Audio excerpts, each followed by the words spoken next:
Welcome to the Northwest Tank Line Super Bowl shows. We come to you live from Radio Row at the Phoenix Convention Center. We kick off our proceedings, Super Bowl 57, with a man who was an outstanding quarterback in the National Football League. He was a Pro Bowler, played with the Rams, Saints, finished his career with the Chargers, the one and only Jim Everett. Jim, thanks for stopping by. You're breaking the ice for us. Man. You're the guy. I don't know if you should tell all your listeners up there how warm it is down here, how sunny it is down here. You're over here in shorts and everything, just getting some sunshine. That head over there, you might want to put some sunscreen on. Hey, easy now on the head. I mean, I'm reading your bio. You live in California, Dana Point, so you're used to all this stuff, right? Oh yeah, no, this is good. This is like a suburb of California coming over here. Are you kidding me? The drive, they just need a few more Tesla chargers to get our asses over here. Oh, so what have you been up to since your playing days? Well, I've been having a bunch of different things. You know, I'm not a young man, so I ran an asset management business for 15 years, my own, and right after I got done, I decided, being the least educated in my family, I better go get my degree. So I got an MBA at Pepperdine, started a business, ran through that, and then I've been doing media and getting back involved with all the stuff with the NFL. I mean, gosh, we've seen this NFL grow from, how we talk about it with my teammates. It's like, we used to have owners that were millionaires. Now they have owners that are billionaires. There's a big difference in the industry, going back to all the games. But it's really nice, and having a team in Los Angeles. I mean, we were 20-some years without a team. And then you did have a pro team in the Trojans, but that's another story. Oh, well, yeah. They got how many of those guys had to take a pay cut to go to the NFL, right? But, yeah, so anyway, I mean, now you're working with our good friend Mike Silver, Bally Sports. Yeah, we're over at Bally Sports. We're talking all sorts of stuff, getting all sorts of scoops, and, seeing the game from, an analyst side and trying to describe what they're doing, some of the systems that we've been around, the Air Coryell systems or the West Coast systems, and breaking those down for normal folks. And it's really interesting. And with all the coaching changes that are going on right now, what systems are coming in, what new language. We saw Derek Carr, let's take that for example. He's used to a West Coast system, then all of a sudden they bring in an Earhart system.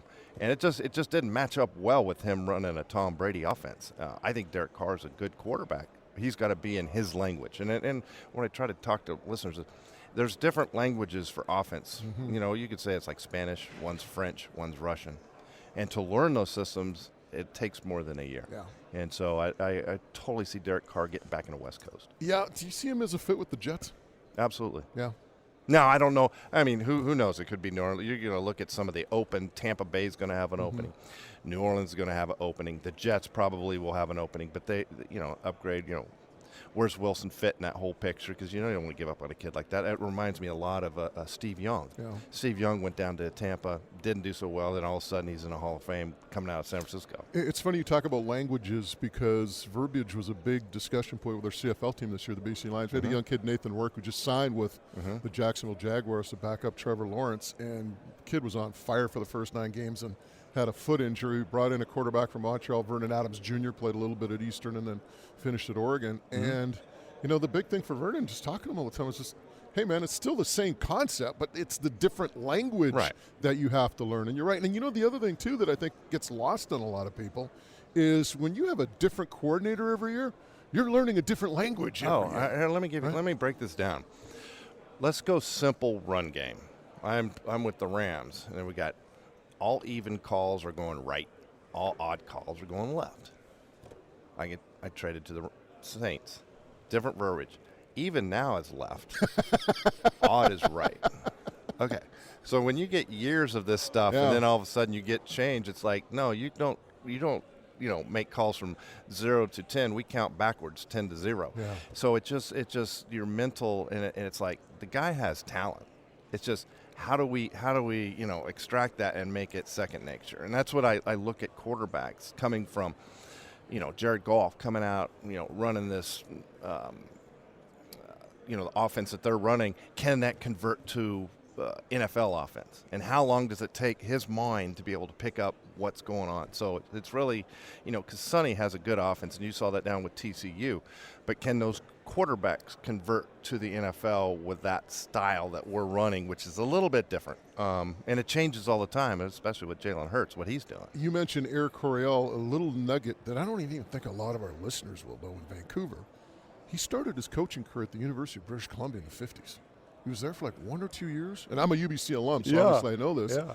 And I've been told that because of the circumstances in terms of practice and his personnel, he really just focused on the passing game. So some of the roots of that Eric Coryell can be traced all the way back to his time at UBC as a young coach. And he was only there for, I want to say, maybe a year or two. And then he obviously I think that's what the thing about bigger and great coaches is they take nuggets. Yeah. They're like gold collectors. I'm going to take a little gold over there. I'm going to take a little gold over here. And then all of a sudden they've got this whole bucket and they put it together. So speaking of coaches in this game, you look at Andy Reid and you look at, he's going up against his former team, and just, your thoughts on the coaches in this game and, how they impress you in terms of what they do, particularly when it comes to game planning. Well, I think Andy Reid's special. I mean, he's running that West Coast. You got Eric Bieniemy, who I think is a talent that gets overshadowed by Andy Reid. And I think, we're sitting there talking about two teams that still don't have head coaches here in Arizona and they're over in Indianapolis. And at some point in time, Eric Bieniemy is going to get a head coaching job.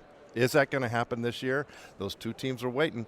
The Super Bowl has to be played. Maybe it will be. But what he's doing, Andy Reid's doing, what he continues to do is evolutionize the game. You got to realize they just had one of the top receivers, and they had to replace him. He sent him cheated down to Miami, and you've got two other guys. So they start concentrating on the McKinney and everybody on the inside. You see Kelsey, and Mahomes can do it.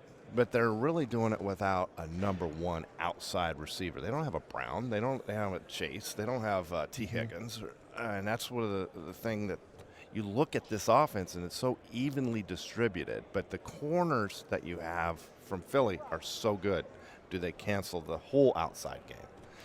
When you look at these two quarterbacks, as a former quarterback yourself, when you look at Hurts, you look at Mahomes, what impresses you as a guy who played the position in the NFL? The first thing I look at before I'm going to look like, I think the big top is going to be his two black quarterbacks. Let's just be I don't look at the skin color. I look at the mind of each one of these guys. Yeah. That's the thing I look at. I see two guys that want to improve, be the best. I know Mahomes talks to Brady. He talks to Peyton Manning. These guys are professionals. I don't care, what the topic is going to be this week. Jalen Hurts, all the adversity he's had to go through his college, through his, be persistent, be his leadership. He wants to be better. Both of these guys are true professionals, and that's what I love to see. That's what I always thought Peyton Manning was that. I thought Brady was that. And for an ex-quarterback to see guys with good mental capacity and then match that with talent is just awesome. I love to watch both these guys play, and they're both in a system that takes advantage of what they do. Former NFL quarterback Jim Everett is our guest for a couple of minutes, currently with Bally Sports, working with our good friend Michael Silver. You mentioned something earlier about playing quarterback, your time and what you see now. Man, oh man, as someone who went through that era, and I've talked to guys. I mean, Joe Montana's a guy that we talk to on a regular basis, Mike's buddy and some other quarterbacks. Yep. And when they see the protection that the quarterbacks get in today's day and age. Oh, wait, we're not talking protection. I mean, this is like a whole rule changes. Are you kidding me? Because, I saw one thing on YouTube one time, and they just showed it was a highlight clip of guys just getting, after throwing the ball, just getting slammed to the turf. Absolutely. And no penalty, no nothing. Nothing. We were. They could take 2 steps and hit you wherever they want to hit you, and that was part of the thing was if we can't get to you when the ball before the ball's out, we're still going to discourage you from dropping back. So and I remember there was players that would all of a sudden be in front of you and just start crawling at you to try to hit you in your knee. And it was a bunch of the San Francisco guys. So they would try to submarine you. They would do everything they could to take your legs out so you look down and you're not looking at the defensive back. Do you ever wonder, some of the numbers you could have put up or the quarterbacks of your generation had you had that type of protection? Well, not only that, but our receivers got absolutely mauled. Yeah. They would just, especially in the playoffs, they would they couldn't get off the line. They would just grabbing. They're doing all the different stuff. So the fact that the safeties can't take their head off when they come across. If you threw a high ball across the middle, you're looking at a death sentence for our guys. But I don't know what it would be exactly. The numbers. I'm just saying I like the game the way it is played now. I think it's healthy. I think it keeps your stars alive, and I'm all for it. All right, before we let you go, our good friends at Bet99 have some props on this game. Quarterback prop, I'm going to ask you. All right. You've got Mahomes at 295. Over, under on Patrick Mahomes' passing number? Under. Hertz is at 237. Over. So you take Hertz on the over, Mahomes on the under. I'm going to just say that was my gut call. Yeah. I'm really going to have a hard time for Mahomes. I think Mahomes, if he gets free, he's got to have to move with his feet, and we'll see if he can do that. You got a call on the game, or are you going to wait a little while? I'm going with the Eagles. Yeah. I just like the overall team. Yeah. Doesn't mean the Chiefs can't do something fantastic, or Eagles, because of inexperience, give it away. Yeah. And by the way, I'm not going to call you Chrissy, but if I did, you still look like you could kick my ass. You still look good. I think we're a little too old for those shenanigans. I don't know. Are we ever too old for that stuff? We can live the good shit up. That thing was hilarious. The thing is, you guys kind of go. I know you kind of laugh about it now. And have you ever talked to Rome after that? Or no, I don't make it a big issue. Yeah. He's got his whole career and he's doing his stuff, and we move on. I guess should I tell him I got 18 singles championships under my belt or something like that? Hey, well, you know what? It was great having you. If we ever come up to Vancouver, man, you can hang out with us. That sounds good. We'll keep telling Silver to come up, but I think he might have. I don't know what's going on with Mike. He's always saying he wants to come up to Vancouver. He never does. I don't know. Mike's he's a slippery one. Yeah. So anyway, thanks for having me on. Bally's, what do you got coming up? Oh yeah, we're over at Bally Sports and covering all different aspects. But this year we were doing analyst work. We're doing some streaming. We're covering all the different aspects of sports, and I'm on the football side, and we're gonna get even deeper as we go. So Jim, thanks for doing this. All right, well, enjoyed it. Thanks, guys.